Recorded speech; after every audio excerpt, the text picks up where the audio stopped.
Chosen one, stop what you are doing right now and lock every part of your attention onto this message. That restless feeling you have been carrying around all week, the one that keeps telling you something is wrong but you cannot identify what it is, I need you to sit with that for just a moment longer, because I am about to tell you exactly where it is coming from. The enemy is working overtime today for one reason and one reason only. He knows that what I am about to say to you will break the agreement you have unknowingly been living under, and he cannot afford for you to hear it. It all shifts in the next few minutes. The confusion, the second-guessing, the quiet shame you have been carrying like it belongs to you. But here is the part that is going to shake you. It is not shifting because of luck, and it is not shifting because you finally got everything right. It is shifting because of what you have already done, even when you did not know it counted. Think back to that moment this week, when someone pushed you, when the pressure mounted and everything in you wanted to react, to prove yourself, to make them understand. But you did not. You pulled back, you stayed quiet, and in that silence you felt like you had lost something, like restraint was the same as retreat. You have been replaying that moment, wondering if your stillness was surrender. It was not surrender. That moment of restraint was the most precise spiritual move you have made in months. You did not even realize you were executing a strategy that heaven had already written out before you sat down in that room. You did not find this message by accident. The algorithm did not bring you here. The Most High did. This is a divine appointment that was scheduled before the foundations of the earth were laid, and you are standing at the threshold of a conversation that was always meant to find you at exactly this hour. Stay until the very last second of this message, because in the next few minutes, I am going to hand you the unfiltered verdict that exposes the exact lie the enemy has been using to slow your progress. I am going to walk you through the moment you thought disqualified you and show you why it was actually the turning point. And at the end, I am going to give you the declaration that seals this chapter shut, so the weight you have been carrying cannot follow you into what comes next. Do not click away. Your future self is sitting somewhere in the life you were promised, and that version of you is begging you not to leave this message before the verdict is read. I know what the last 72 hours have felt like. The atmosphere has not just been heavy, it has been suffocating, like the pressure before a storm that refuses to break. Maybe you sat in complete silence this week, not because you were at peace, but because you were too exhausted to pretend anymore. Or maybe you woke up at 3 in the morning this week with your heart racing, staring at the ceiling with thoughts that were too loud and too specific, feeling like you were being accused of something but you could not name the charge. You feel suspended, like you are floating in a corridor between the life that fell apart and the life you were promised, and nobody told you how long the hallway was going to be. And in that corridor, the enemy has been whispering a very specific lie. Listen to your own thoughts right now, because he is still whispering it. He is telling you that the reason everything feels frozen is because of a mistake you made. He is replaying a scene, a conversation you walked away from, a moment you chose silence over confrontation, a time you pulled back when you could have pushed forward. And he is telling you that because of that moment, you have disqualified yourself, that the blessing saw your hesitation and passed over you, that you had one window and you let it close. But I need you to hear what the scripture actually says about this moment. Nahum 1-9 says, "What do you conspire against the Lord? He will make an utter end of it. Affliction shall not rise up the second time." Listen to that promise. Affliction shall not rise up the second time. The enemy needs you to believe that you have reset the cycle. That because of what you did or did not do, you are back at the beginning, facing the same wilderness, running the same lap. Because if he can convince you of that, he can steal years from you with a single thought. But that is a deception built entirely on the one thing he hopes you never examine, the truth. You are not in a cycle, you are in a conclusion. The heaviness you feel right now is not the weight of punishment, it is the weight of finality. It is the tension that lives in a cord that has been pulled to its absolute limit, one breath away from snapping. What you have been interpreting as the beginning of another hard season is actually the last moment of this one. You think the silence was weakness. You think the withdrawal was failure. You think the moment you did not fight back was the moment you lost. But let me reframe your reality right now. That was not a mistake. That was not weakness. That was not failure. That was the most honest and most powerful thing you have done in a long time. And heaven recorded it. You were never meant to fit.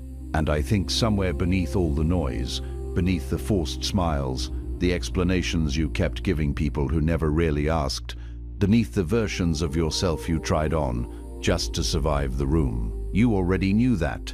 You felt it in spaces where everyone else seemed comfortable, and you stood there wondering why you felt like a stranger in a world you'd been living in your whole life. That wasn't dysfunction. That wasn't damage. That was distinction. God doesn't make his chosen ones comfortable in places he's about to pull them out of. You were designed with a divine blueprint that is inherently unique, a masterpiece of intricate design that doesn't align with the mass-produced molds of the world. When you feel that dissonance, that quiet hum of being out of sync, it's not a flaw in your wiring. It's the signature of your divine origin, a signal that you are not meant for the ordinary, for the comfortable settling that characterizes so many. It's the subtle whisper of God's intention, reminding you that your discomfort is not a sign of being broken, but a sign of being set apart. Some messages don't just inform, they activate. If something stirred deep in your spirit just now, you may be ready to receive the chosen one's blueprint. This sacred guide reveals the 8 divine patterns behind your calling, your suffering, and your destiny. It also comes with the full audiobook, so you can absorb it during prayer, rest, or quiet moments with God. And for those called to speak his truth, you'll also receive Activating Your Prophet Mantle, a powerful bonus ebook for those carrying a prophetic assignment. The link is in the first pinned comment, but only for a limited time. Now let me tell you what's really been happening. Most people who end up in this place, the place of questioning, of isolation, of feeling perpetually out of sync with the world around them, most people are told they need to fix something, that they're too sensitive, too intense, too much, and so they spend years, sometimes decades, trying to sand down the very edges that God sharpened. You don't need to be sanded. You need to understand why you were made with edges in the first place. Imagine trying to smooth the rough, magnificent facets of a diamond until it conforms to the shape of a pebble. That is what the world often asks of you. It sees your intensity, your deep wells of empathy, your unyielding spirit when it comes to truth, and it labels these as imperfections, as flaws to be corrected. But these are not flaws. They are the very tools and contours God meticulously crafted for your unique purpose. Your edges are not a sign of being too much. They are the very boundaries that protect the sacredness of your calling, the sharp clarity that allows you to discern truth from deception, the resilience that will enable you to withstand the storms that will inevitably come your way. God did not create you to be bland and blending. He created you with divine sharpness, with a holy intensity, and with a spirit that is too much for the mundane, but precisely enough for the monumental tasks he has laid before you. There's a pattern hidden in your story that most people have never been taught to see. It's the pattern of preparation that disguises itself as punishment. It's the wilderness that looks like abandonment, but is actually intimacy. Think about Moses. 40 years in Midian, not 40 days, 40 years, before a burning bush interrupted everything. The world would have looked at Moses in year 23 and called him a failure. A man with a prince's education, a deliverer's calling, and a shepherd's obscurity. But God wasn't wasting a moment of it. He was building a man who could endure the desert before he led a nation through one. And here you are, in your own desert, wondering if God forgot the address. You might feel like Moses at 80, tending sheep in the desolate landscape of Midian, the memory of his Egyptian prince days fading into a distant dream, his grand calling seeming utterly forgotten. The world would see a man adrift, a life unfulfilled, a prince stripped of his crown and his purpose. But in the quiet solitude of that wilderness, God was not absent. He was intensely present, meticulously shaping Moses' character.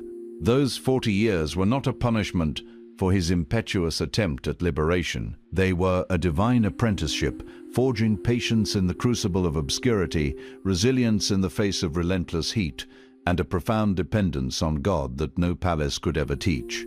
He learned the language of sheep, the subtle signs of the land, the deep rhythms of solitary existence.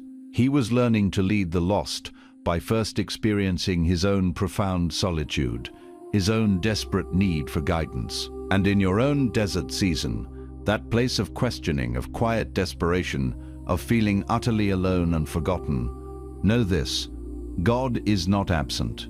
He is orchestrating your spiritual formation, honing the very qualities you will need to navigate the promised land He has ordained for you. Your desert is not a sign of His forgetting, but a testament to His meticulous design. He didn't forget, He chose the location. But here's where it goes deeper. The wilderness isn't just about endurance.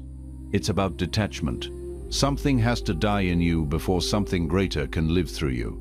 The version of you that needed people's approval, that had to die.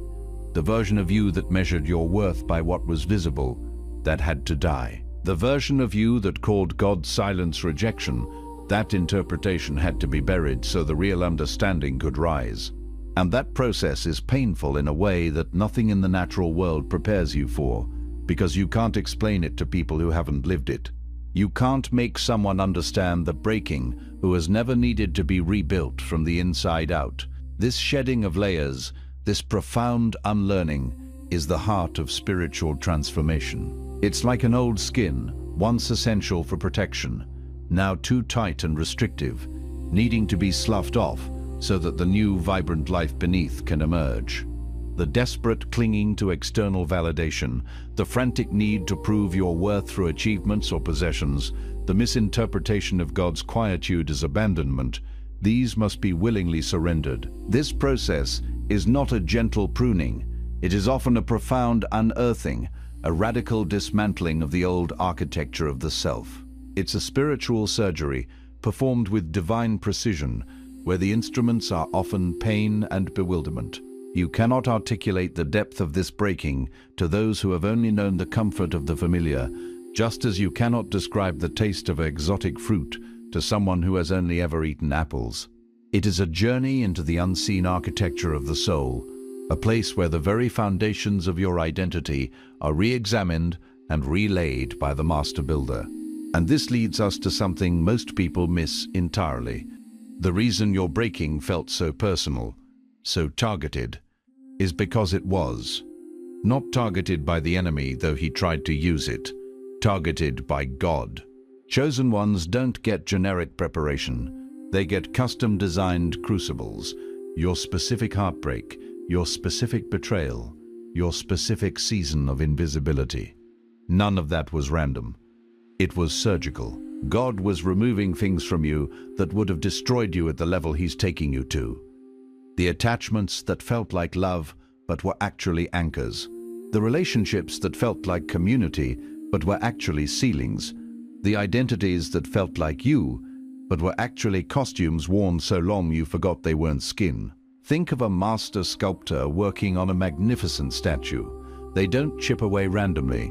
Each strike of the chisel is deliberate, precise, intended to reveal the form hidden within the raw stone. Your Divine Father is no less intentional.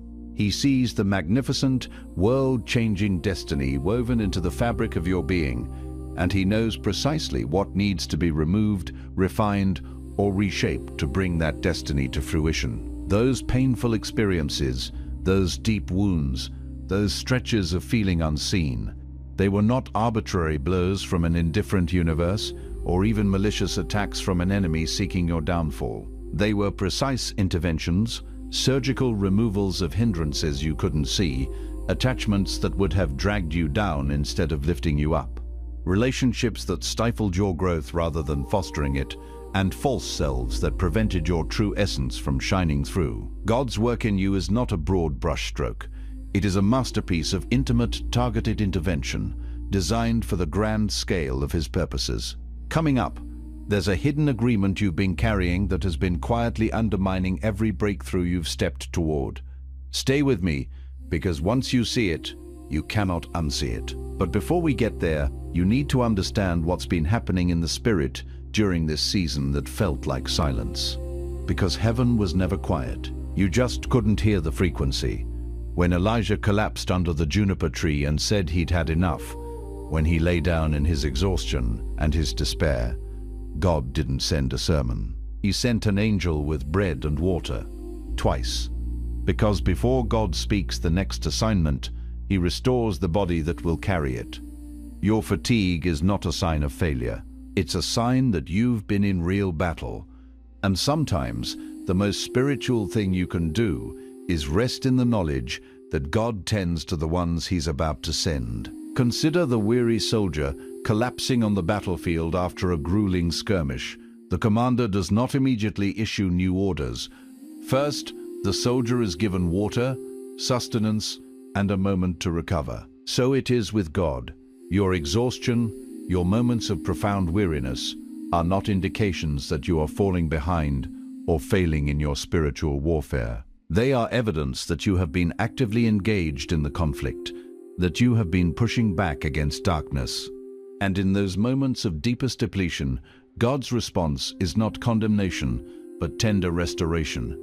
An angel with bread and water, a divine provision of nourishment and strength. He is tending to your physical, emotional, and spiritual vessel because He knows it must be replenished before it can be entrusted with the next wave of His purposes. Your rest is not idleness, it is vital recalibration, a sacred time of divine replenishment before you are sent forth again. Now, once you understand that the silence was restoration and not rejection, you're ready for this.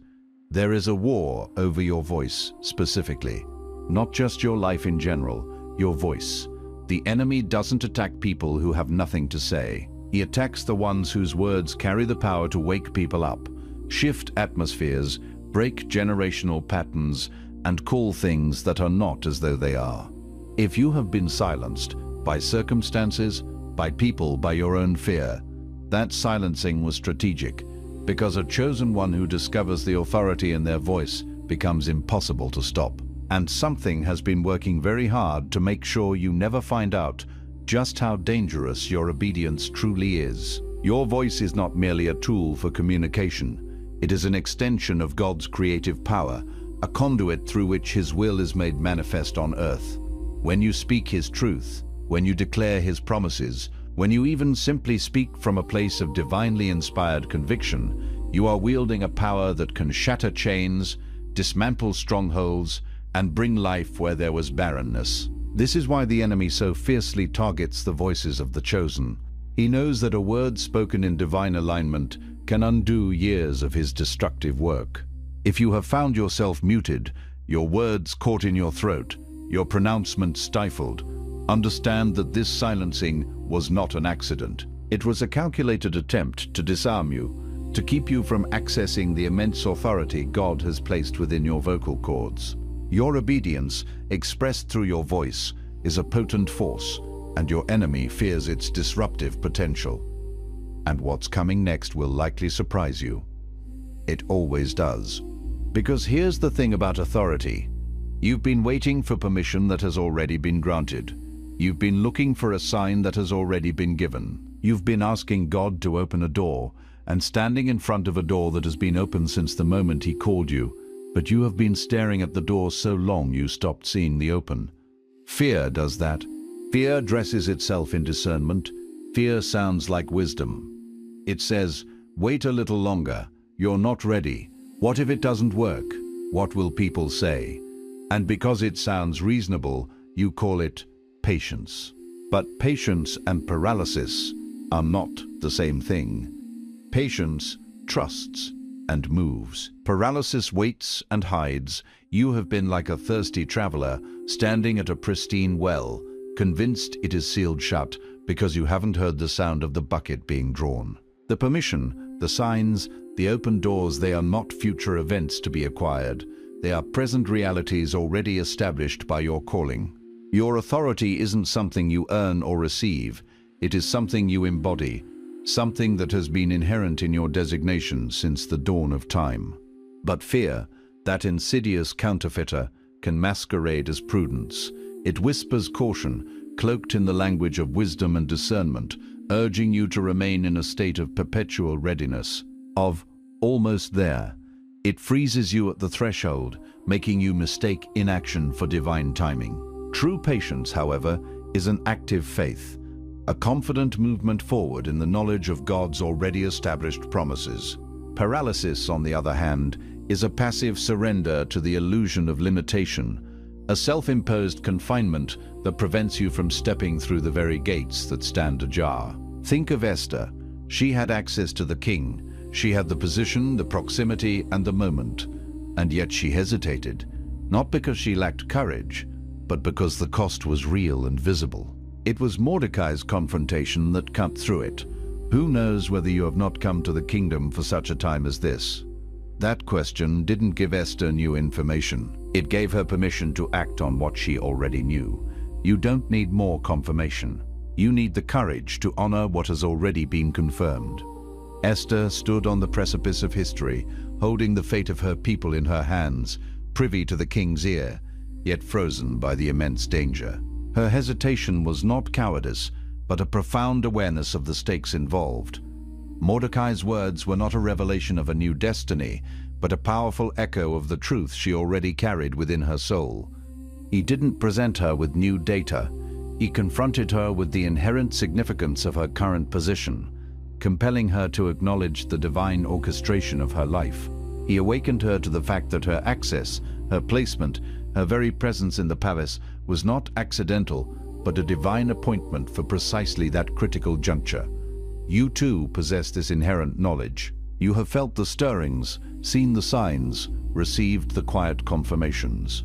What you need now is not further evidence, but the boldness to align your actions with the truth that has already been undeniably revealed to your spirit. But let me challenge you with something, because this is the part that changes the trajectory of everything. You have been praying for God to move in your situation, but there is a deeper question underneath that prayer that you haven't fully faced. And the question is this: have you been asking God to change your circumstances so you don't have to change yourself? Because transformation doesn't come to a life that's comfortable. It comes to a life that's surrendered. And surrender isn't a one-time event. It's a daily decision to release the version of the story you wrote and trust the one God is writing, even when his version includes chapters that don't make sense to you yet. It is a profound and often uncomfortable realization that our prayers can sometimes be a subtle plea for God to rearrange the external world to accommodate our unchanged internal state. We ask for the storm to pass so we can remain in the same place, rather than praying for the strength to navigate the tempest. True transformation is not about God bending the world to your will, but about you yielding your will to his. Surrender is not a passive resignation. It is an active, moment-by-moment covenant, a conscious choice to relinquish the reins of your own self-authored narrative, to release the meticulously crafted plot twists and character arcs you have designed, and to embrace the grand, unfolding epic that the divine author has penned for you. This means trusting the chapters that seem illogical, the plot points that feel like contradictions, and the characters that challenge your preconceived notions, knowing that his story is always leading you towards the most profound and glorious conclusion. Here's the part no one wants to hear. Some of the delays in your life have not been caused by the enemy. They have been caused by your unaddressed agreements. An agreement is what happens when a lie gets said to you enough times that you stop questioning it and start organizing your life around it. Someone said you were too much, and you agreed. Someone said you'd never be chosen, and you agreed. Someone's absence told you that you weren't worth staying for, and you agreed. And now those agreements live in your nervous system like permanent residents, influencing your decisions, limiting your asks, shrinking your expectation of what God is willing to do in a life like yours. Until you evict those agreements by name, they will continue to govern your life from the inside. These unaddressed agreements are like insidious roots that have burrowed deep into the soil of your soul, subtly but powerfully constricting the flow of divine life and hindering your growth. They are the whispered condemnations, the casual dismissals, the silent implications that have been absorbed and internalized until they have become the bedrock of your identity. These are not mere thoughts. They are deeply embedded narratives that shape your perception of yourself and your capacity to receive from God. They dictate the boundaries of your ambition, the scope of your faith, and the very definition of what you believe is possible for your life. These agreements have taken up residence within your very being, influencing your subconscious patterns and your conscious choices, acting as invisible barriers to the breakthroughs God intends for you. To overcome them, you must not only recognize their presence, but actively and decisively evict them, naming them for the lies they are and declaring them null and void in the authority of Christ. And just when you think you've seen it all, there's one more layer, because here is the unexpected truth, the one that reframes everything you just heard. The thing that has been blocking your breakthrough is not your enemy. It is not your past.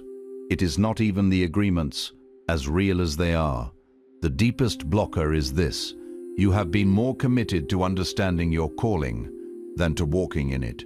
You have studied the pattern. You have sought the confirmation. You have done the inner work, read the word, waited in the waiting rooms of God's timing. And all of that is holy. But at some point, and that point is now, the chosen one must stop preparing to walk and simply walk. The disciples didn't fully understand what they were being sent to do. Jesus said, "Go, and I will be with you." The "with you" was not a reward for understanding. It was a companion for obedience. You will not figure it all out before you move. You will figure it out as you move. And the miracle that is waiting for you is not on the other side of more preparation. It is on the other side of your next step. You have been like a scholar meticulously studying ancient maps, charting every possible route, analyzing every topographical detail, yet remaining firmly planted in the library. While the pursuit of understanding is valuable, and the diligent study of God's word and his timing is sacred, there comes a pivotal moment where the map must be folded and the journey begun. Jesus did not require his disciples to have a complete theological treatise on the kingdom of God before sending them out. He simply commanded them to go, trusting that his presence, the "with you," would be their guide and their strength. Your calling is not a puzzle to be solved before you step into it. It is a path to be walked, a dynamic unfolding that occurs as you move forward in faith. The true miracle is not found in the perfection of your preparation, but in the courage of your obedience, in the bold step taken into the unknown, trusting that his power will manifest through your willingness to simply walk. So tonight, before you sleep, place your hand on your heart and declare this with me: I release every lie that told me I was too much or not enough. I release the agreements I made in pain, in confusion, and in seasons I didn't yet have the understanding to interpret. I renounce every false identity I wore to survive spaces that were never meant to hold me. I declare that my wilderness was not abandonment. It was preparation. My silence was not rejection. It was restoration. My delay was not denial. It was divine positioning. I step forward now, not when I have more clarity, not when the road is more visible. I step forward now. Because I am seen, I am known. I am chosen not because I earned it, but because God decided it before I drew a single breath. And from this moment, I walk as someone who believes that. Fully, without apology, without retreat. My voice is free, my calling is confirmed, and my breakthrough is not coming. It is already here.